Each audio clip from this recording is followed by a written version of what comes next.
हाँ तो बच्चों, कैसे हैं आप सब। आज मैं जिस टॉपिक के बारे में बात करने जा रहा हूँ बहुत ही अच्छा टॉपिक है, बहुत ही यूजफुल टॉपिक है, साथ ही साथ बहुत ही इम्पोर्टेंट भी है। क्योंकि ये जो टॉपिक है वही आपका आगे आने वाले क्लासेस के लिए बेस बनाएगा। तो चलो पढ़ते हैं इसको ध्यान से। तो टॉपिक का नाम क्या लिया मैंने, linear equation in one variable. तो सबसे पहली बात कि लीनियर इक्वेशन होती क्या है। लीनियर इक्वेशन होती हैं वो अलजेब्रिक एक्सप्रेशन जिनकी डिग्री एक हो। तो बात यहाँ पे निकल के आती है कि डिग्री क्या होती है। ठीक है, तो डिग्री होती है कोई सा भी एक इक्वेशन ले लिया, उसमें वेरिएबल की जो हाईएस्ट पावर होती है वो होती है डिग्री।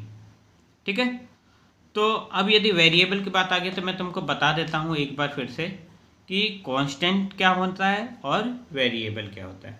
तो बच्चे देखो, कांस्टेंट वो सिंबल होता है जिसकी कोई ना कोई वैल्यू फिक्स होती है।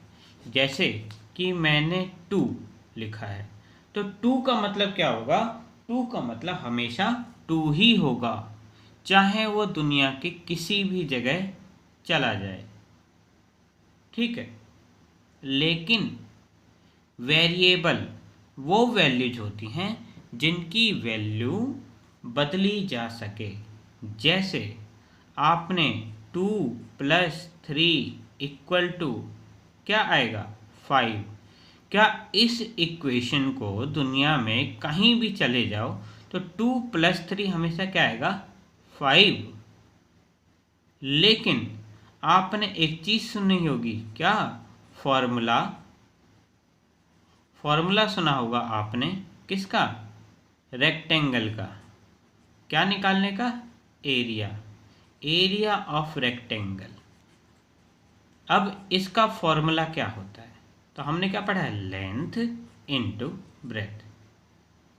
तो मान लो कि तुम्हारा खेत छोटा सा है जिसकी लंबाई 5 मीटर और चौड़ाई यानी लेंथ हो गया 5 मीटर एंड ब्रेथ 2 मीटर।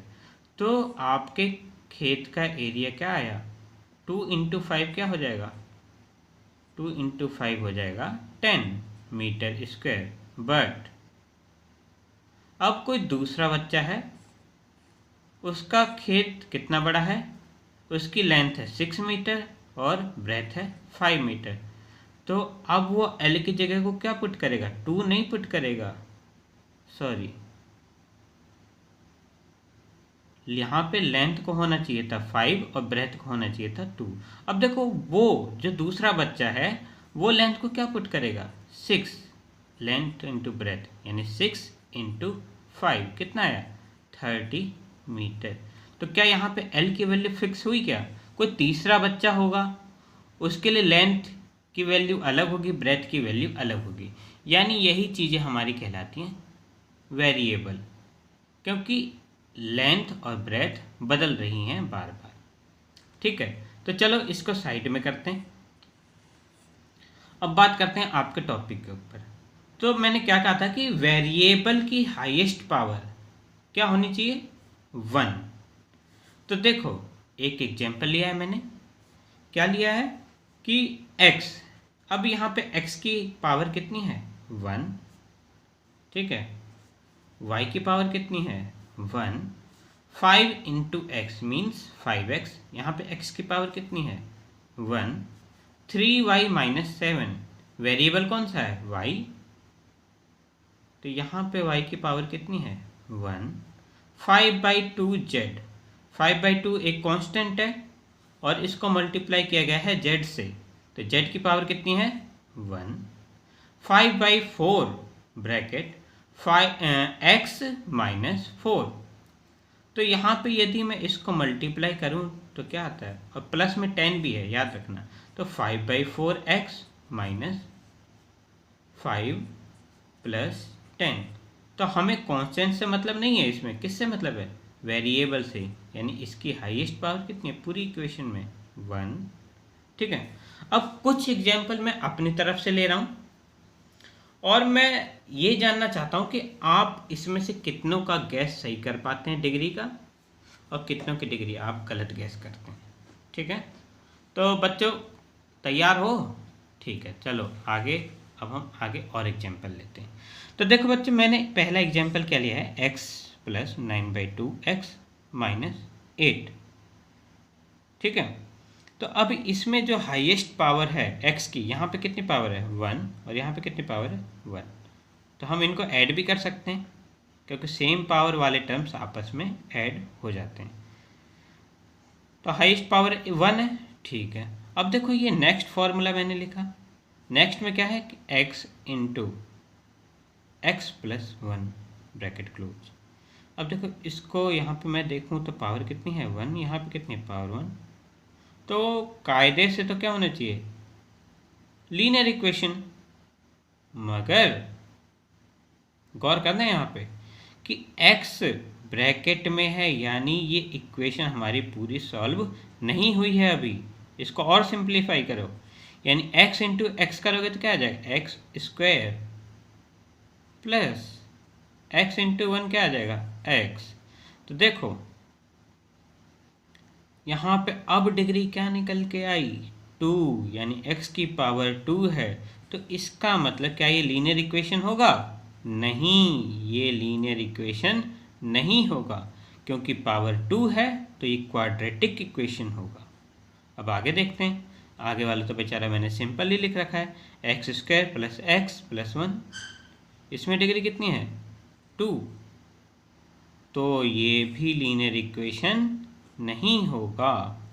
इधर आ जाओ, 1/x bracket x square plus x. अब बच्चे इसको सॉल्व करो, डिग्री 2 दिख रही है, मगर जो सामने दिखे वो नज़रों का धोखा भी हो सकता है। खुद की बुद्धि पे यकीन करो बस।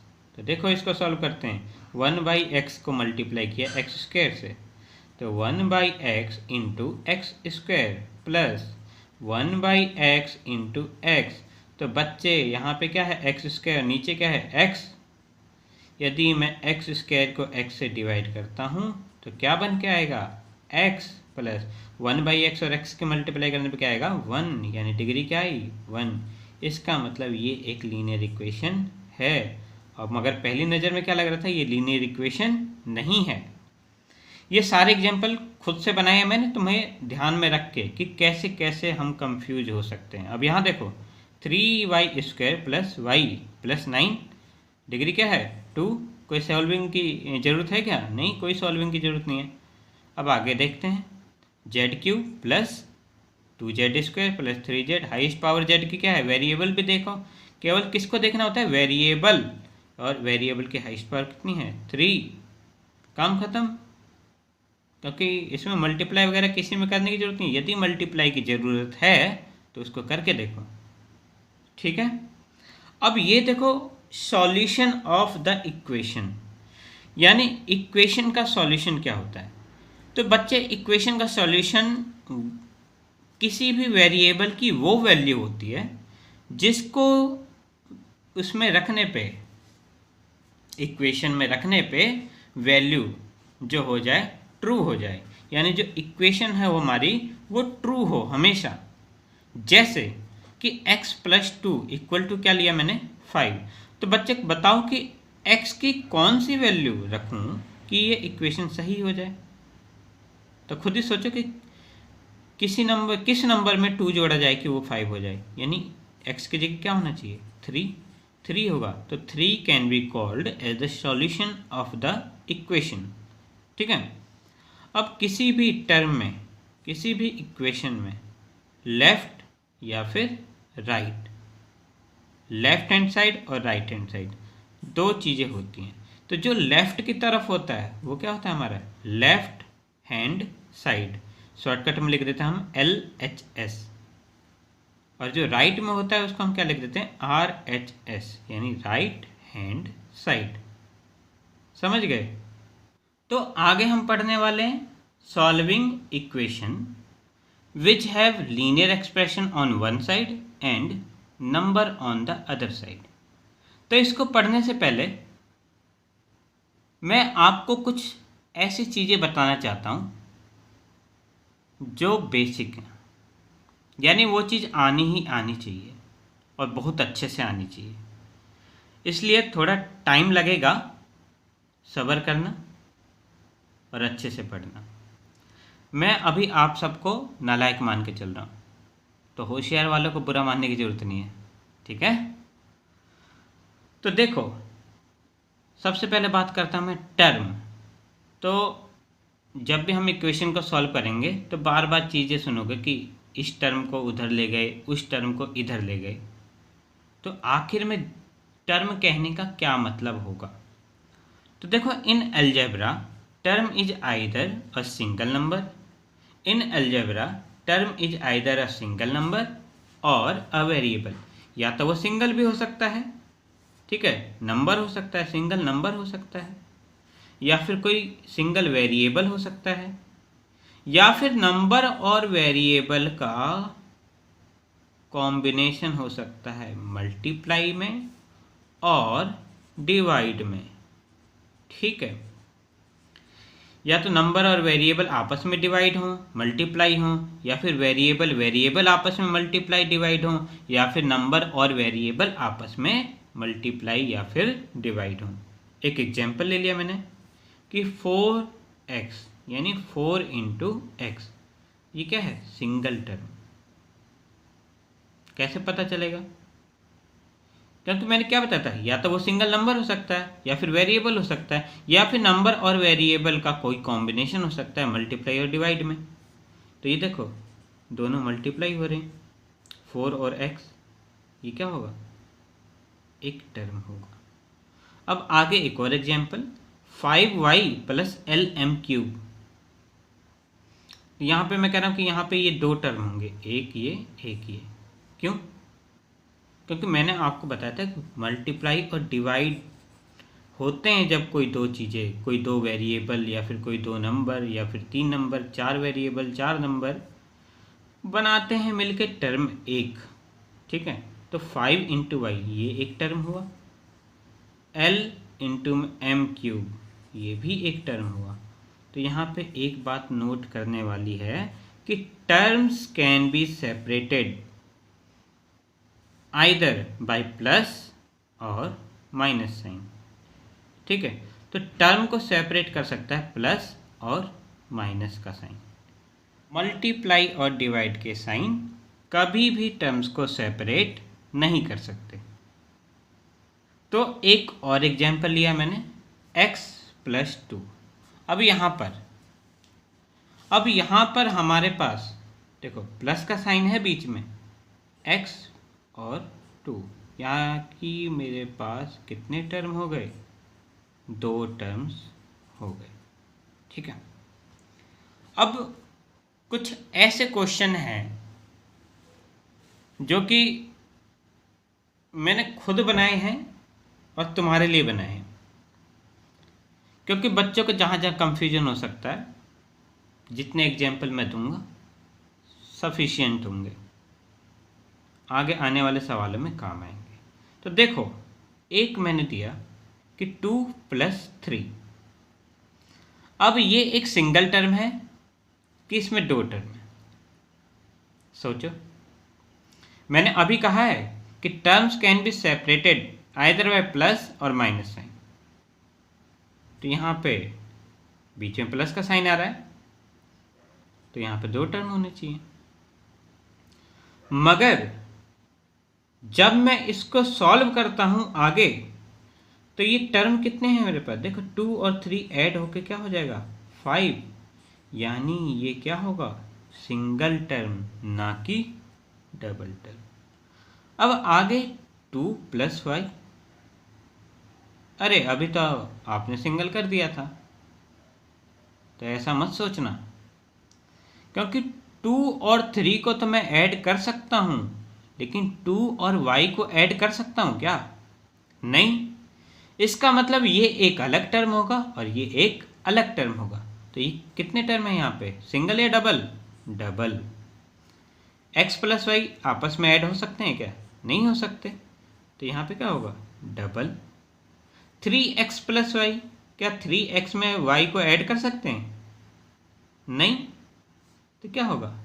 डबल 1/2 x प्लस 2, इसको सॉल्व कर 1/2 x प्लस 1/2 इंटू 2 क्या होगा? 1, यानी क्या बचा? x/2 plus 1। सॉल्व करने पे भी कितने टर्म आ रहे हैं? 2 ही टर्म आ रहे हैं, तो कितने टर्म होंगे? 2। Y square plus Y plus 3 कितने टर्म होने चाहिए? सिंगल? नहीं। सॉल्व हो सकते हैं? नहीं। डबल होगा या ट्रिपल होगा? तो ट्रिपल होगा। क्यों? ये आगे सॉल्व हो नहीं सकते। तो एक और प्यारा सा छोटा सवाल, इसमें कितने टर्म होने चाहिए? देखो 3x² Y plus 3x square Y plus 4y², तो कितने टर्म होने चाहिए? बताना जरा। कोई बात नहीं, थोड़ा बड़ा लग रहा है। एक दूसरा सवाल लेता हूं मैं। 3x plus 3 minus x। अब बच्चों इसमें कितना टर्म लग रहा है तुमको? बताओ। 3x प्लस 3 माइनस x, इसमें कितने टर्म नजर आ रहे हैं? यदि मैं पहली नज़र में देखूं तो मेरे को 3 टर्म नज़र आते हैं, मगर मैं आंखों से नहीं दिमाग से देखूं तो ये देखो 3x और x दोनों की डिग्री क्या है? सेम, यानी ये दोनों टर्म आपस में ऐड हो सकते हैं, यानी जिनका वेरिएबल सेम होता है वो आपस में ऐड हो सकते हैं। तो 3x में माइनस x को ऐड करने पे 3x माइनस x प्लस 3 क्या हुआ? 3x में x घटाओ 2x प्लस 3। अब बताओ कितने टर्म दिखे? 2 ही टर्म दिखे, यानी यहाँ पे कितने टर्म होंगे? 2। अब ऐसे ही ऊपर वाले में देखो, क्या सॉल्व हो सकते हैं क्या? तो यहाँ पे देखो क्या है वेरिएबल? x² y, और यहाँ पे क्या है? x² y। तो 3 और 3 को ऐड करने में क्या होता है? 6x² y plus 4y²। तो यहाँ पे कितने टर्म दिखे? पहली नज़र में 3 थे, मगर जब ध्यान से देखा तो कितने हुए? 2, यानी यहाँ पे कितने टर्म होंगे? 2 टर्म होंगे। समझ गए? चलो एक और बताओ। 4a² b plus 2ab² plus 2a plus 2b कितने टर्म्स होने चाहिए? इन दोनों को ऐड कर दो। ऐड होंगे? नहीं होंगे। क्यों? क्योंकि यहाँ पर वेरिएबल क्या है? a² b है, लेकिन यहाँ पर वेरिएबल क्या है? ab² है। यहाँ पे a का स्क्वायर, यहाँ पे b का स्क्वायर। क्योंकि वेरिएबल अलग है तो इन दोनों की आपस में कोई क्रिया नहीं हो सकती, यानी ये दोनों आपस में नहीं जुड़ेंगे। तो ये एक अलग टर्म, ये अलग टर्म, ये अलग टर्म, ये अलग टर्म, तो कितने टर्म हो गए? 4। समझ गए बात को? ठीक है, तो बच्चों आज का टॉपिक यहीं पे ख़त्म करते हैं। अब आगे बाद में इसको कंटिन्यू किया जाएगा। तो जो आज पढ़ाया मैंने बहुत इम्पोर्टेंट है, तुमको शुरुआत में ही बताया था, तो इस चीज़ को भूलना मत, क्योंकि आगे जब मैं इक्वेशंस को सॉल्व करना बताऊंगा तो इन सब की बहुत ज़रूरत पड़ेगी, और कुछ इंटरेस्टिंग सी चीज़ें हैं, कुछ बेसिक चीज़ें जो अभी आगे बतानी है। ठीक है, तो तब तक के लिए अपना मन लगा के पढ़ो। Thank you.